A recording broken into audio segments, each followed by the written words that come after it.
Estamos de volta com o Nossa Opinion, esse programa semanal gravado aqui nos Estados Unidos, na cidade de Miami, sempre contando com a presença do jornalista e escritor Marcos Almaty em Miami e lá no Brasil com o Cornélio Diniz, hoje em outra cidade, fora de Belo Horizonte, lá em São Paulo. E hoje temos um convidado muito especial. Isso é uma live, é um programa específico. Hoje vamos falar sobre isolamento social, vamos falar sobre depressão, vamos falar sobre violência doméstica, vamos falar sobre suicídio e, infelizmente, abusos domésticos de estresse, nesse momento de pandemia.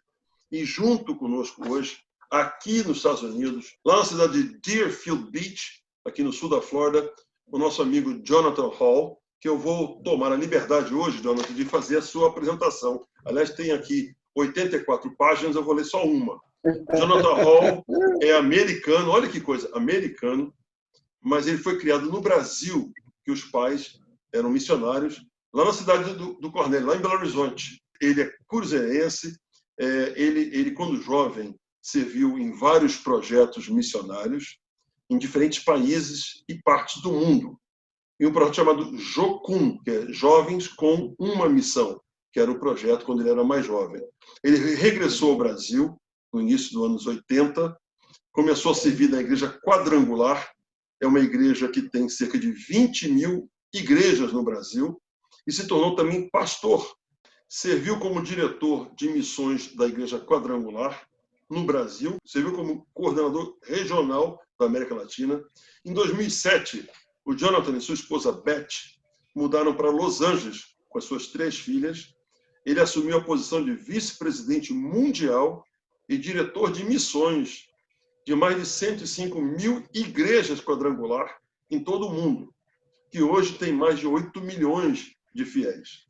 Pastor e também empresário, Jonathan atualmente atende vários projetos na América Latina, no Brasil, em Cuba e principalmente na área do Caribe, que ele realmente lidera hoje chama-se Four Square Band, que é o Business as Mission. Jonathan tem mestrado em estudos de liderança organizacional internacional pela Regent University na Virgínia. Ele é casado, tem 3 filhas lindas, tem uma neta maravilhosa e tem um genro. E eu gostaria de passar agora para o nosso amigo Marcos Almaty para a primeira pergunta para o nosso convidado, Jonathan Hall. Olá, Jay, Cornélio, nossos espectadores. Que prazer tê-lo aqui, Jonathan. Eu vou te chamar de Jonathan, né? Como no Brasil, aqui seria Jonathan. Lá em Cuba deve ser Jonathan. Enfim, Jonathan, é um prazer enorme estar com você aqui.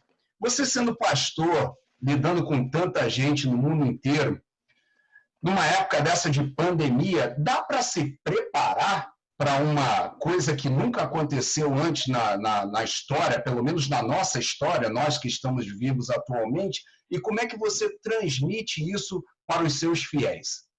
Muito obrigado, Marcos. Excelente pergunta e quero parabenizar a vocês como equipe, como líderes, como amigos, por essa iniciativa muito preciosa que é a Nossa Opinion. Eu espero que isso possa se alavancar cada vez mais. O potencial e a necessidade, principalmente nessa época, é muito grande. Excelente pergunta. É uma discussão muito séria atualmente. Você menciona 2 coisas, né? Eu acho, uma quanto à preparação e a outra quanto ao que nós estamos comunicando, né? E talvez o que estamos fazendo. Hoje, eu vou começar pelo que estamos fazendo e depois eu falo da preparação. Atualmente, nós estamos, principalmente como instituição e como organização, tentando ajudar a líderes. O meu contato direto e contato de líderes que estão em posições semelhantes não é tanto com o povo diretamente, e mais com os líderes que lideram o povo. Então, nós estamos tentando ajudar a pastores, a líderes nas igrejas, líderes de homens, líderes de mulheres, líderes de crianças, capelanias, líderes na área que trabalham com empresários. São inúmeras, né, claro, áreas e temáticas dentro de uma organização religiosa e nós estamos tentando ajudar a esses líderes que passam por dificuldades por si próprios, com as suas próprias famílias, suas próprias finanças, né? Essa ruptura, esse disruption, né? A gente fala em inglês, essa ruptura tremenda que é essa pandemia. E então tentando fortalecer os líderes e dar a eles ferramentas para que possam ajudar as pessoas. E são muitas pessoas. Não só as pessoas que compõem, que fazem parte de uma igreja normalmente pré-pandemia, né? Até aí fevereiro, março, nós tínhamos 7, 8 milhões de pessoas frequentando igrejas ao redor do mundo, mas durante essa pandemia muitas pessoas se voltaram, estão se voltando à fé, justamente pelas dificuldades, pela falta de esperança, pela falta de solução, falta de resposta. Então, muitas pessoas se viram para a igreja e procuram resposta. Isso é uma coisa, eu acho que positiva. Mas, então, isso é uma das principais coisas que nós estamos tentando fazer. Constantemente tentando ajudar a líderes que possam incentivá-los, motivá-los e dar a eles ferramentas para que possam ajudar o povo, as pessoas que tanto precisam e tanto carecem. E quanto à preparação, excelente pergunta. Eu acho que a maioria de nós começou o ano com grandes planos, grandes projetos, grandes possibilidades, grandes eventos e tivemos todos esses planos, né?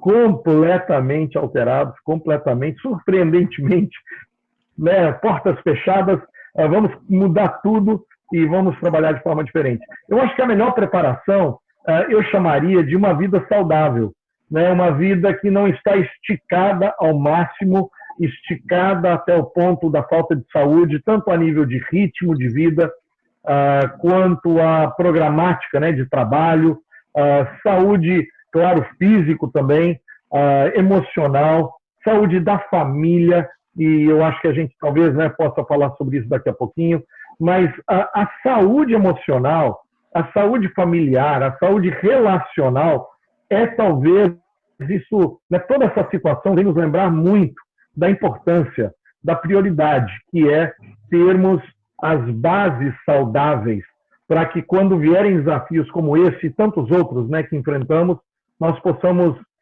reagir e agir proativamente dentro de uma base ou baseado num contexto de saúde emocional, saúde espiritual, saúde familiar. Bom dia, Jay. Bom dia, Marcos. Bem-vindo, Jonathan, ao nosso Opinion. Aliás, telespectadores, não deixem de se inscrever no nosso canal para estar recebendo as notícias em primeira mão. Hoje nós temos essa pessoa fora do padrão para estar aqui explicando para a gente algumas situações. E, Jonathan, esse isolamento social, você tem uma experiência aí gigante, não só com líderes, mas também no tratamento de famílias. A gente vê que tem muitas pessoas estressadas com essa situação, tem causado problemas seríssimos nas famílias, inclusive relatos de muitas separações, divórcios. Como é que você enxerga essa situação e qual a sugestão sua para essas famílias? Obrigado, meu amigo Cornélio. Excelente pergunta. E eu acho que realmente é uma situação que gera um estresse muito grande.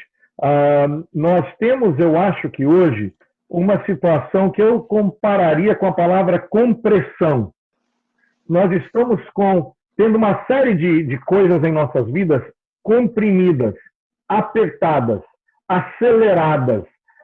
Nós temos, né, que nem quando a gente pega um balão e dá aquele aperto, né, ou tantas outras situações, né, o oxigênio dentro de um pistão, né, no motor e aquela compressão que ocorre, isso gera uma série de fatores, uma série de ações e reações com as quais não estamos acostumados.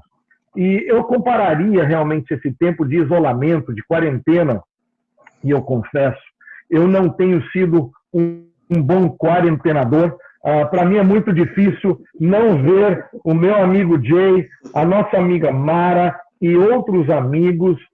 Graças a Deus, minhas filhas vieram todas, achavam que iam vir para a nossa casa para passar 3 a 5 dias no começo dessa novela, e aí ficaram, e nós estamos com a casa cheia há 4, 5 meses, e o mais importante de tudo é a minha netinha.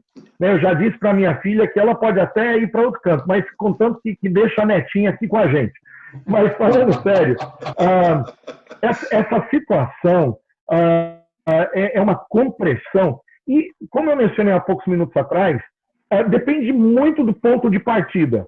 Se você parte de uma base de falta de saúde, uma base de estresse, uma base onde nós temos semeado, né, nesse mundo ocidental maluco no qual a gente vive, que preza o aceleramento, a aceleração. Desculpe, às vezes as palavras, né? Estou morando fora do Brasil há um tempinho, então as palavras, a aceleração é valorizada. É valorizado a gente passar 12 horas por dia no trabalho, é valorizado, né, o sucesso financeiro, material, o carro que a saúde do carro é mais importante do que a saúde da esposa, né? A saúde da empresa é mais importante do que a saúde dos filhos. Então, se a gente parte desse pressuposto, a gente entra numa crise um pouco desestruturada, a gente entra numa crise sem bases firmes, a gente entra nessa crise nessa compressão, tendo semeado, infelizmente, sementes que agora vão dar fruto, né? E o fruto nessa compressão acelerada, a gente está vendo reações familiares que normalmente aconteceriam aí em anos, aconteceriam em semanas, em meses, o estresse, né, de relacionamentos conjugais e com os filhos acelerarem, porque de repente a gente está passando 24 horas por dia com alguém que a gente mal conhecia. Eu tenho amigos, empresários, não empresários, pessoas que viviam numa vida corrida, dizendo, puxa, eu fazia, eu acho que 10 anos que eu não conhecia bem a minha esposa. Eu vivia, né, eu vivia com ela, mas, puxa, como a minha esposa mudou nesses últimos 10 anos, eu estou vivendo de uma forma tão corrida.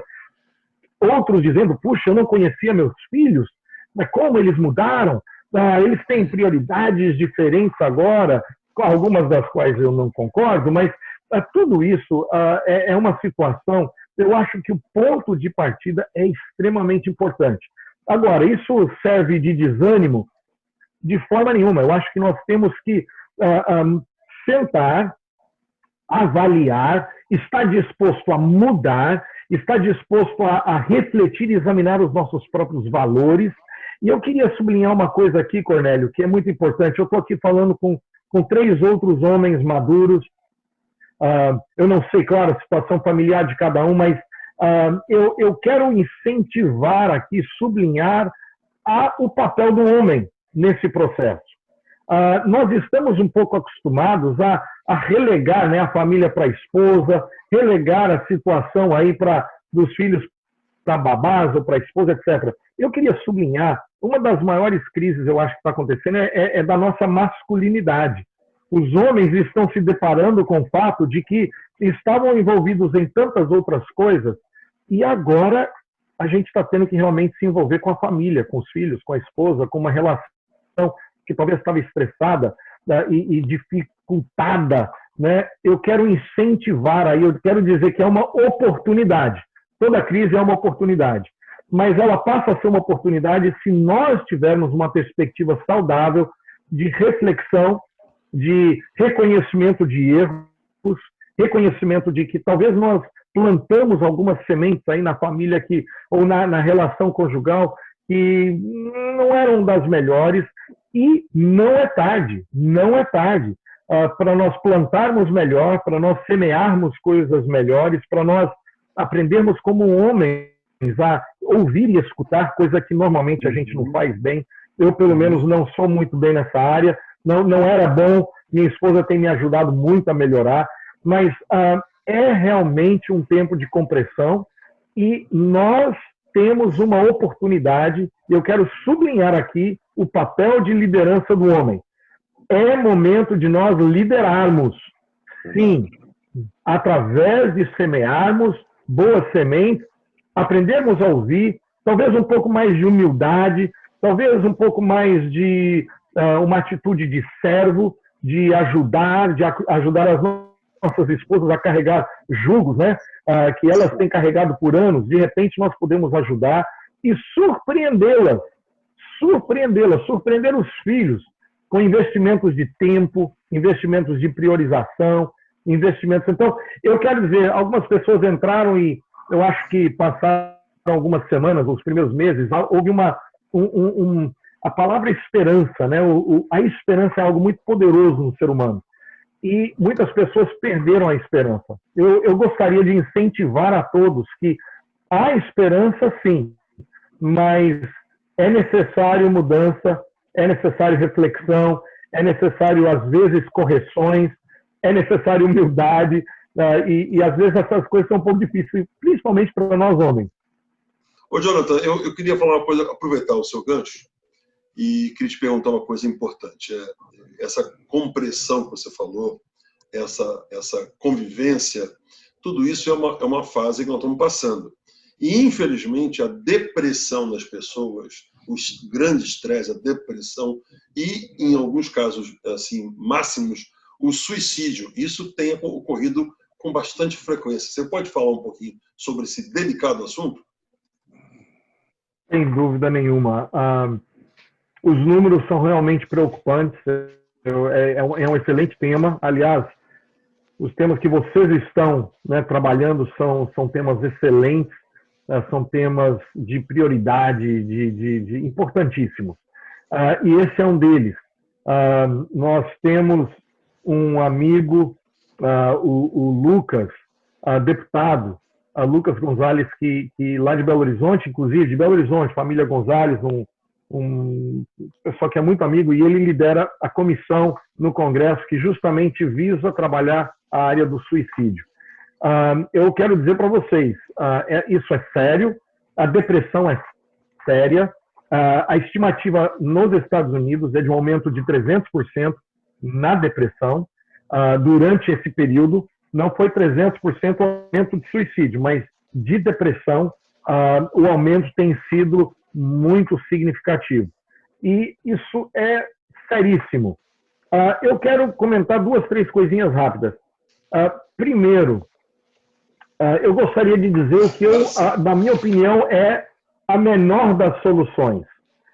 Na minha opinião, o governo é a menor das soluções. E nessas crises, eu sei que existe uma tendência de sempre olhar para o governo.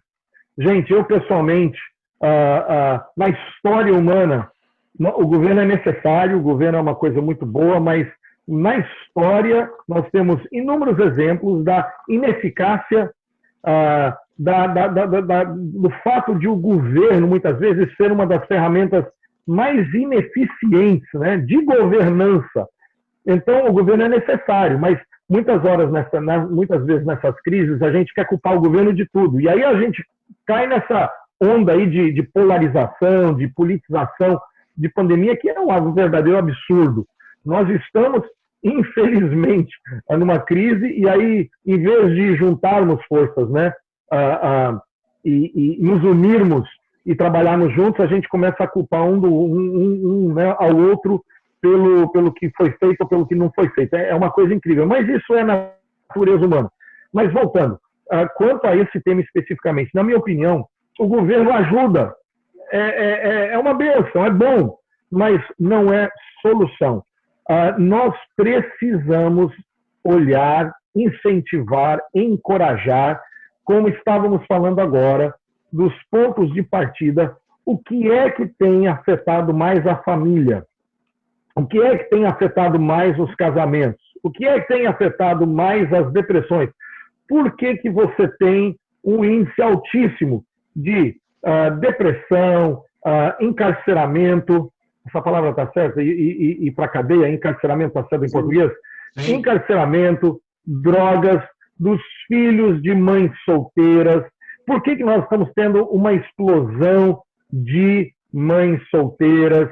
Então, assim, tem uma série aí de fatores que pioram, agravam tudo isso, e aí você tem uma pandemia e tudo isso é compresso, e graças a Deus, muitas perguntas estão sendo feitas e espero que ainda mais sejam feitas, porque essas perguntas causam reflexão. infelizmente, muitas vezes a gente vira e começa essa velha onda de poxa vida, o governo não está fazendo o suficiente e aí a gente está tendo mais suicídio. Gente, o problema de suicídio, o problema de depressão não é culpa de governo.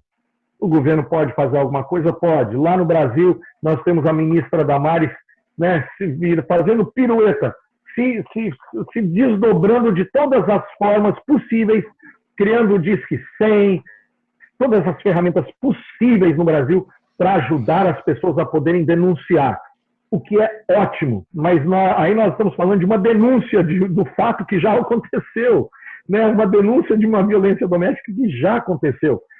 O que eu estou falando e levantando a priorização é da prevenção.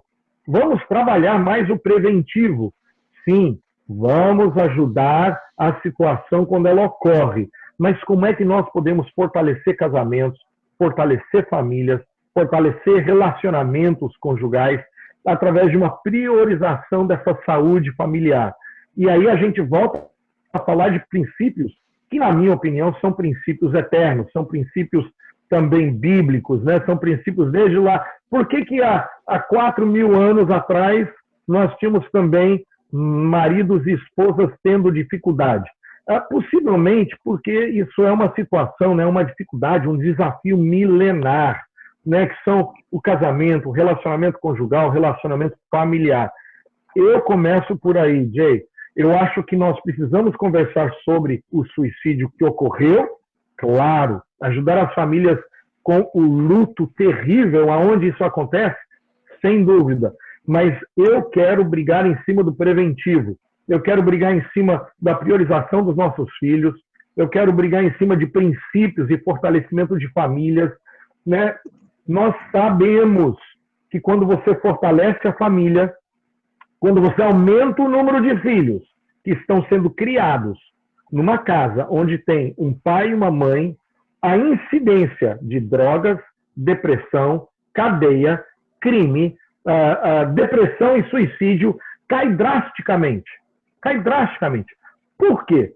Talvez seja porque assim nós fomos desenhados. Os filhos foram desenhados para serem criados por um pai e uma mãe que os amam, né, que cuidam, que fortalecem. Então, eu quero sublinhar o preventivo, eu quero sublinhar que nesse momento de crise, por favor, vamos sentar e, sim, claro, nos preocupar com finanças, com a economia, com, né, os remédios, claro, mas, pelo amor de Deus, vamos nos preocupar e aproveitar esse momento e sentar e conversar sobre os nossos valores familiares, né? O Jay e a Mara têm 2 filhas maravilhosas, eu tenho orgulho quando eu estou junto com essa família. Por quê? Porque eu vejo o Jay priorizando os filhos, priorizando a esposa, né? Tentando cuidar deles, todas essas coisas, infelizmente, né? Eu acho que eu estou dando uma resposta um pouco elementar e básica, mas eu sublinharia aqui o preventivo, eu sublinharia valores fundamentais familiares de relação e eu sublinharia a saúde pessoal, onde nós podemos, nesse momento, aproveitar para crescer na reflexão, crescer na humildade, crescer na entrega pela nossa família, crescer no sacrifício.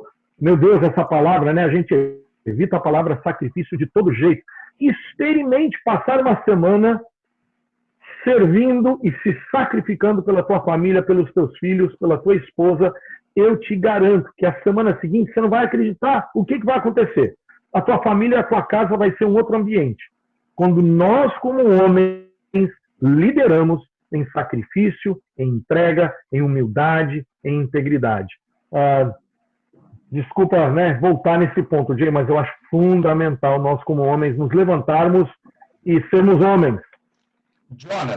Jonathan, eu gostaria de, antes da minha pergunta, fazer um comentário sobre o seu comentário, porque eu concordo plenamente com você. Eu acho que, principalmente no Brasil, as pessoas esperam muito do governo, né? Ficar porque o governo não fez isso, porque o governo aquilo, e não tomam iniciativas que poderiam ser tomadas facilmente, ficam naquela espera. Aqui nos Estados Unidos é um pouco diferente isso, as pessoas têm mais têm mais resiliência, tem mais, eu acho que, iniciativa, vamos dizer assim. Tendo dito isso, eu acho que os governos do mundo inteiro, não só do Brasil, dos Estados Unidos, da Europa, perderam uma grande oportunidade quando todos estavam em lockdown, em quarentena, em suas casas, de fazer uma campanha de esclarecimento para as pessoas se alimentarem melhor, porque o nosso sistema imunológico é o que poderia vencer esse vírus de uma forma mais fácil, das pessoas se alimentarem de uma forma melhor. Enfim, eu acho que todos os governos do mundo inteiro perderam essa grande oportunidade dessa pandemia. Bom, esse era o parênteses que eu queria fazer antes de fazer a minha pergunta para você, Jonathan. A sua igreja quadrangular está em mais de 150 países, tem mais de 8 milhões de fiéis no mundo inteiro. Eu queria que você, agora usando uma expressão americana que você conhece bem, put your money where your mouth is. Eu queria saber o que a Quadrangular fez durante essa pandemia, não só nessa coisa de campanha de distribuição de roupas e alimentos, porque isso é o básico, todas essas instituições, escolas, igrejas fazem isso. O que a Quadrangular fez de diferente?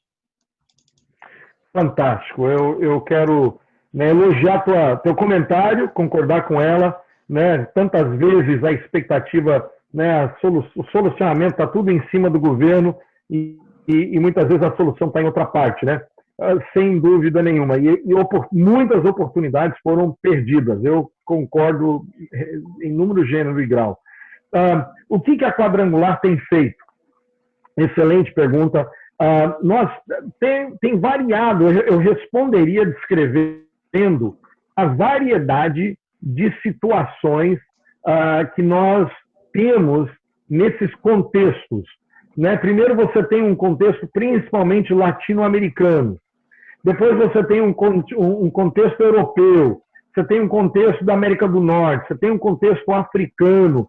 Eu estava no Haiti semana passada, é uma realidade, né, única dentro das Américas. Né? Você chega lá na Ásia, então eu só sublinharia, os contextos são muito variados. Então, a resposta da Quadrangular não é uma só, ela realmente vai variar muito com líderes nos diferentes lugares. Então, a primeira coisa que a gente tem feito, nós temos incentivado a esses líderes a pensarem fora da caixa, outside the box. Nós estamos acostumados, né, inclusive com o mundo religioso, a pensar de uma forma tradicional, a pensar, né, o pessoal tem uma igreja, tem uma catedral muito bonita, as pessoas vão até lá, assistem algo, saem e ponto. Uma área enorme tem sido a tentativa e o incentivo de líderes e de povo a pensarmos de forma diferente. Nós temos que pensar outside the box. Então, essa é uma realidade que tem sido, eu diria, global. A outra tem sido dos líderes quadrangulares em seus respectivos contextos e países realmente tentarem fortalecer a família, servir a família. Se nós estamos todos dentro, né, de casas, dentro dessa quarentena, muitas vezes há um desespero de contato, de relação, etc. Então, nós temos tentado ajudar a líderes a fortalecerem e servirem a famílias em quarentena. Essa é uma realidade muito difícil. Terceiro, nós temos sim tentado ajudar o físico alimentício, né, em diferentes países. Nós estamos agora com países, até países fechados, que eu não vou citar o nome, mas países fechados aí, onde a religião, né, é declarada anátema, né, e declarada expulsa, só que o povo continua religioso do mesmo jeito. Mas então nós estamos sempre tentando encontrar formas de ajudar a esses líderes, a esses povos, de forma criativa, de certa forma, às vezes, ao redor de linhas oficiais. Então, isso envolve, às vezes, finanças, isso envolve incentivos, etc. Quarto, treinamentos. nós temos feito inúmeros treinamentos, e esses treinamentos muitas vezes abertos ao povo e ao líder, sobre os temas que você puder imaginar, desde finanças a empreendedorismo, criatividade, comunicação, tecnologia, né, para ajudar essas pessoas de certa forma, empreenderem. Esse é um momento de crise, mas também é de oportunidade. Então, nós precisamos ajudar a líderes e povo a serem, não se acovardarem, e sim empreenderem. Né? Vamos ser criativos, vamos sair, vamos ter iniciativas aí de comunicação, coisas online, como administrar a sua empresa, como administrar a sua igreja, como fazer uma gestão à distância. Então, as áreas de treinamento têm sido realmente inúmeras. Nós temos também feito sérias discussões a nível de reconciliação racial, que, como você sabe, é algo que se alastrou ao redor do mundo, começou, né, com aquela morte horrorosa do George Floyd, e aí se alastrou ao redor do mundo, e nós temos tentado incentivar, provendo novamente ferramentas, treinamentos também, para líderes e povo, para serem agentes e instrumentos de reconciliação. E nós, inclusive, tivemos, não nos protestos violentos, mas nós tivemos muitos pastores que saíram à rua junto com o povo para protestar de forma pacífica, pedir mudanças, né? Pedir, não basta mais não ser racista, vamos ser vamos ser contra, vamos ajudar a eliminar qualquer vestígio de sistemas, né, racistas que possam existir por aí. Então, todas essas áreas de treinamento também. E eu quero mencionar o Haiti, só porque eu estava lá semana passada, nós lá estamos trabalhando com, mesmo no meio dessa pandemia, tentando colocar um container de 130 mil refeições, né? Nós estamos com problemas burocráticos para colocar o container para dentro, foi uma das razões que eu fui lá semana passada. Nós estamos cavando cisternas no Haiti para prover água limpa, porque a água, né, é um problema muito sério. Nós estamos criando sistema de multiplicação de purificação de água. Muitas vezes nós não podemos dar ou até damos a cisterna, mas independente da fonte da água, a água não está limpa e você tem milhares de crianças doentes naquele bairro. Então nós temos um trabalho que envolve purificação de água, purificadores, né, de água no Haiti. Então isso é só um exemplo específico, né, do Haiti. A gente tem até mais coisas. Área médica. Nós temos inúmeras situações. Nós temos uma equipe viajando para o Haiti nas próximas semanas. Nós temos incentivo. Nós enviamos centenas de milhares de máscaras no começo, né, quando estava aquela crise toda. Nós conseguimos centenas de milhares de máscaras. Mandamos para muitos dos hospitais nos Estados Unidos, aqueles que estavam mais críticos. Então, assim, é muita coisa que acontece, e eu não estou lembrando de muita coisa para comentar, mas esses são exemplos. Novamente, o papel da igreja não é passiva, na minha opinião. A função da igreja não é ser uma catedral bonita onde as pessoas vão. Função de igreja é estar na rua. Função de pastor é estar envolvido. Função de líder na igreja não é estar lá só tocar um instrumento e cantar bonito. Isso é maravilhoso, nada contra, maravilhoso. Mas, isso no domingo. Mas se na segunda-feira nós não estivermos na rua, não estivermos no hospital, não estivermos no orfanato, não estivermos servindo, abençoando, amando e sarando o povo, então nós estamos falhando como igreja. Então aí nós temos aí toda uma discussão, né, do papel da igreja, uma discussão maravilhosa, mas eu já estou falando demais. Me desculpe, eu estou demorando nas respostas. Me perdoem. Jonathan, poxa, a gente fica feliz de saber que existem organizações como a igreja exercendo esse papel e que deveria ser de toda a humanidade. Voltando à parte anterior, você fez uma colocação muito interessante de nós, homens, sem ser machistas, óbvio, né? De tomar as rédeas para dentro de casa, para ter uma relação mais harmônica dentro das nossas casas. Mas a violência doméstica é um fator crítico, principalmente agora nesse isolamento social. Dentro dessa experiência de trabalho que vocês têm, como reduzir esse problema? Olha, é algo que dói no coração quando a gente fala de violência doméstica, porque é o protetor se tornando o destruidor, muitas vezes. Então, é uma violação tão profunda, eu acho, que do papel masculino, né, do papel do homem, quando ele deixa de proteger e ele começa a ferir. Né? Ele deixa de servir e ele começa a só mandar. Ele deixa de empoderar os seus filhos e a sua esposa e ele passa a controlar e exigir. E muitas vezes esse processo, né, se alastra e acaba se transformando em abusos de diversos tipos, né, verbal, físico, sexual. É uma coisa assim, muito, muito dolorosa. Mas nós precisamos falar dela, porque ela existe e os números são, né, muito tristes. Eu começaria com uma frase, que não é minha, né, a gente ouve por aí, né, uma das pessoas que mais fala dela é um monge franciscano chamado Richard Rohr, um intelectual aí fantástico, alemão, mas ele fala muito sobre isso. Hurt people. Pessoas feridas ferem pessoas, ou pessoas machucadas machucam pessoas.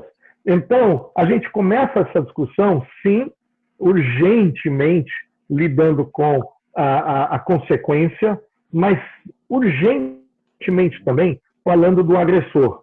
Né? Nós estamos falando aí de esse homem, essa pessoa, ela tem que estar muito machucada, ela tem que estar muito profundamente insegura, ela tem que estar muito, ela tem que ter muito ódio dela mesma, para ela expressar esse tipo de ódio para com um cônjuge, para com um filho, né, ferir, machucar. Então eu começaria aí. Hurt people. Pessoas machucadas machucam muito as outras pessoas.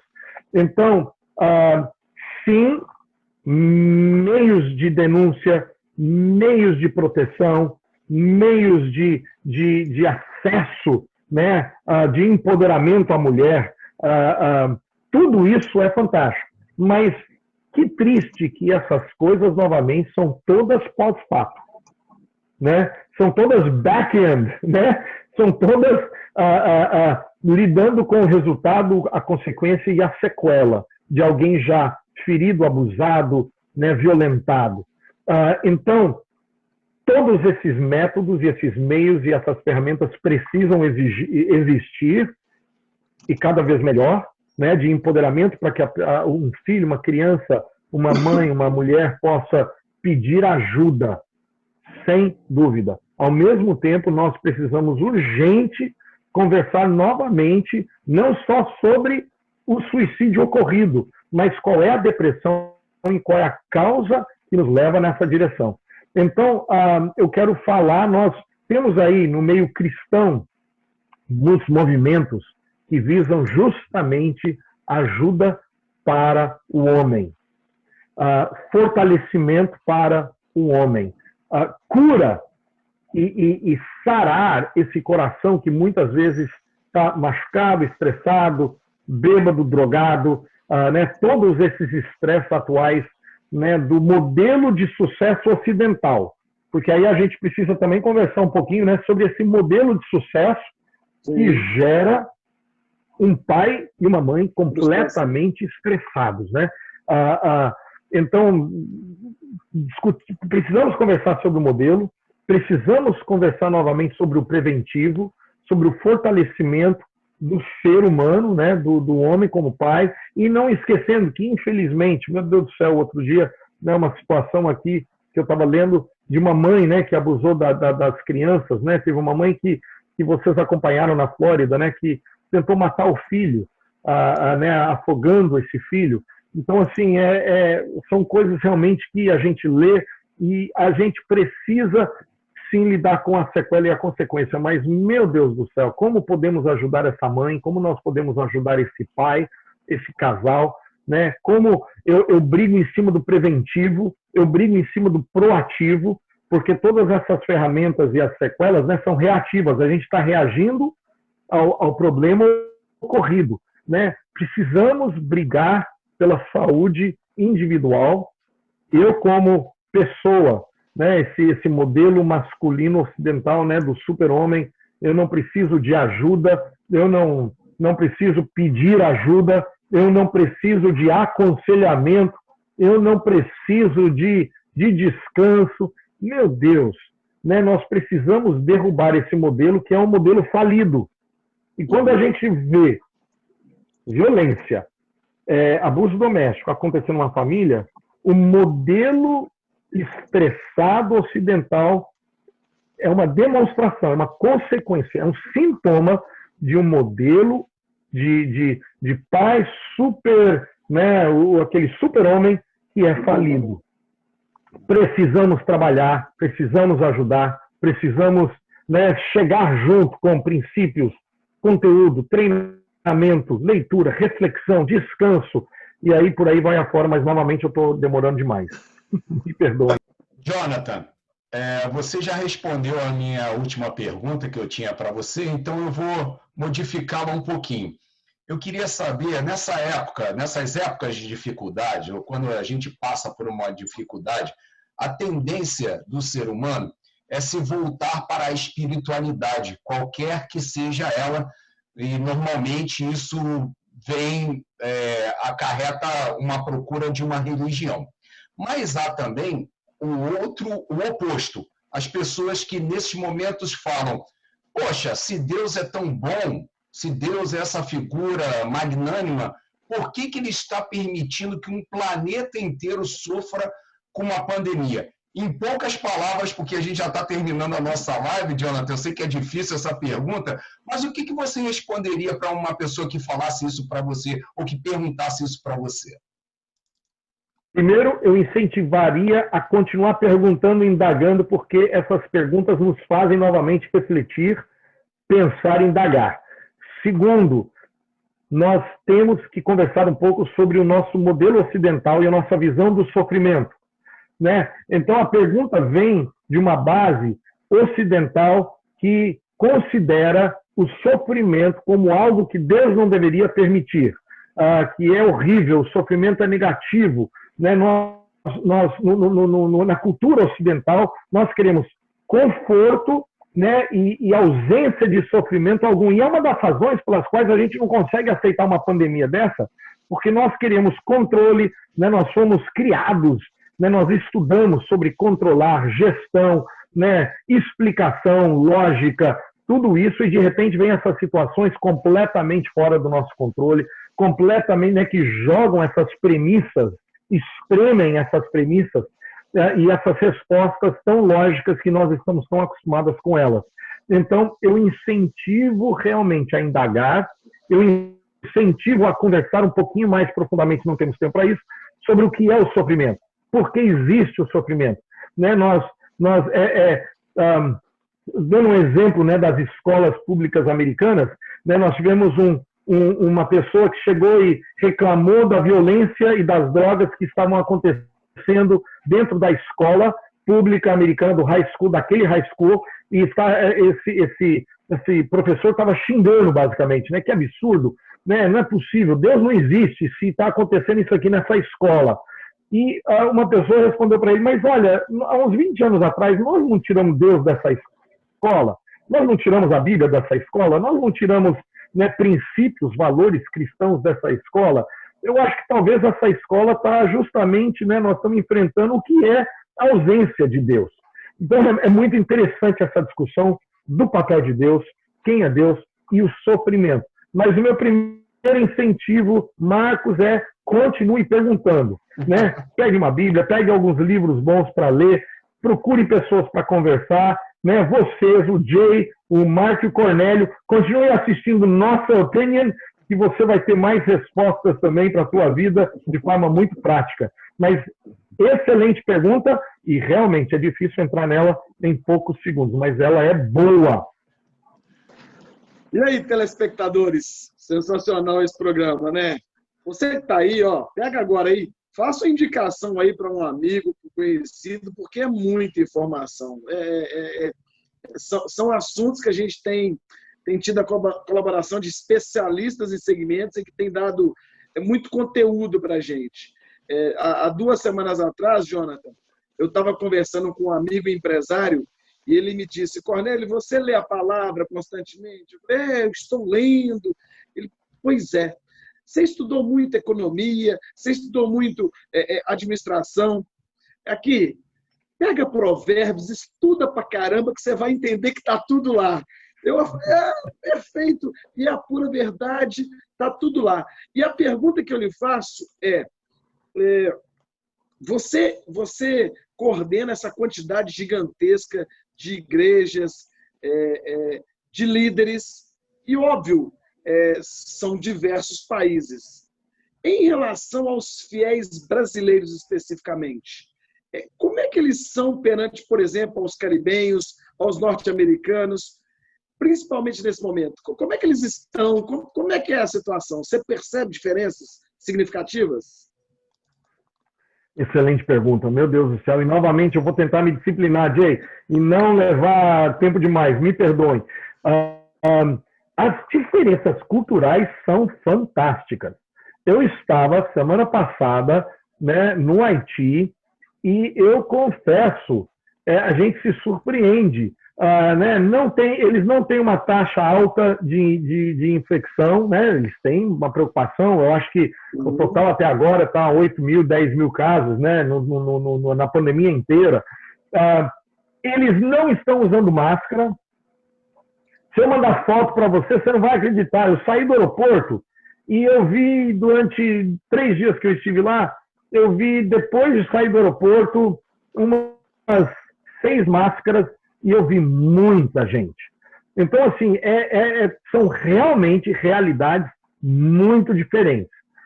Os cristãos nas igrejas, o Brasil seria muito semelhante a países latino-americanos, né? A cultura brasileira, ela tem muitas semelhanças, né, com a cultura latino-americana em geral. Então, eu diria que isso está sendo parecido.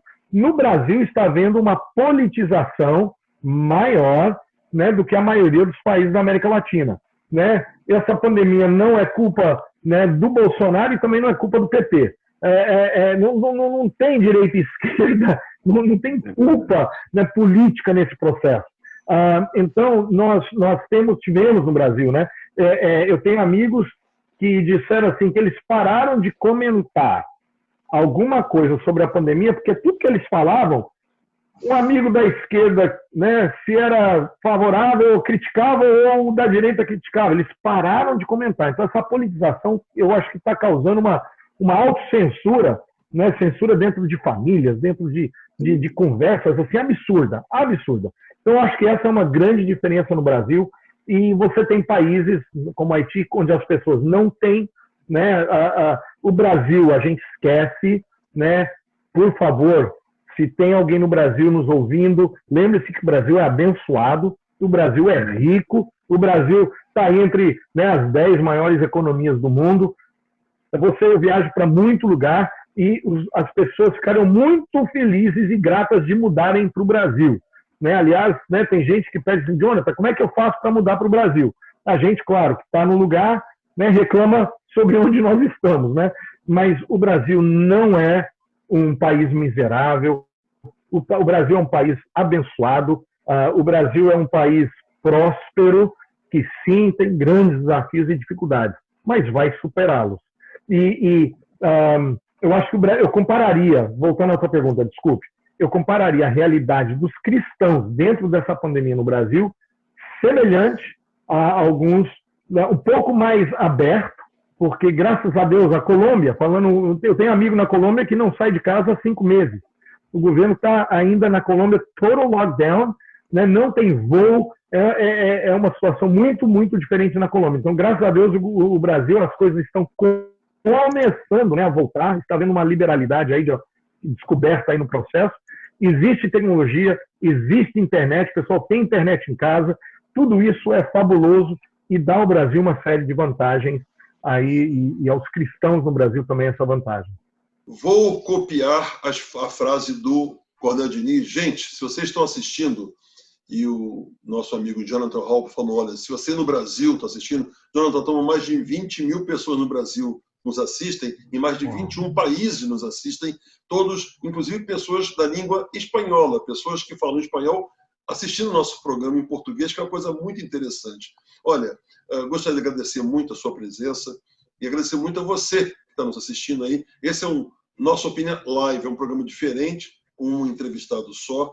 E olha que calibre, que qualidade, que maravilha, que explicação, que homem, que humano que a gente conseguiu trazer, que eu tenho o privilégio de ser amigo, e uma pessoa que a gente tem uma bênção de Deus de ter aqui junto com a gente. Cornélio, seus agradecimentos, por favor.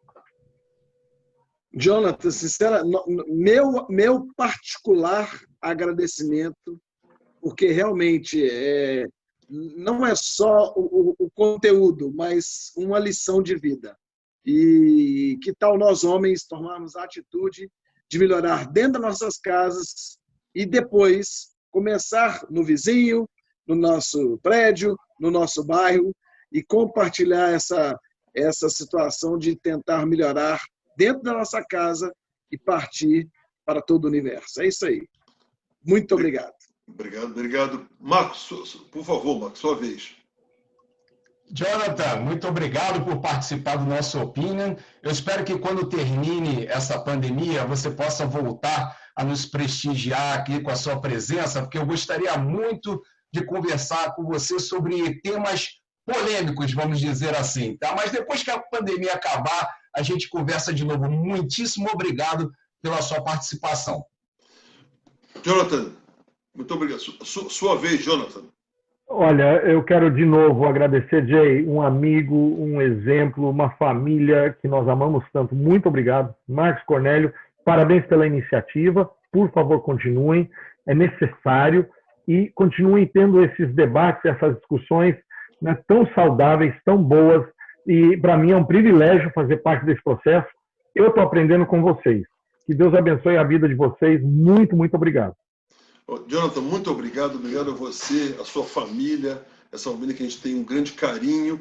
Parabéns pelo seu sucesso, parabéns pelo trabalho que você está desenvolvendo, não só no Brasil, como aqui também no Caribe e nos Estados Unidos. Parabéns pela sua carreira e por esse homem maravilhoso que você é e pela lição de vida que você está dando para a gente. E peço a vocês, nossos telespectadores, que compartilhem esse vídeo. Esse é um vídeo que merece, tem que ser compartilhado. Se você realmente tem amigos, tem famílias, tem pessoas que estão realmente precisando de uma palavra, de uma pessoa com calibre de Jonathan Hall, por favor, compartilhe esse vídeo que eu acho que vai valer a pena. Obrigado, Jonathan. Obrigado, Cornélio, mais uma vez. Obrigado, Marcos Somati. Obrigado, Jonathan Hall. Fique com Deus. Até semana que vem.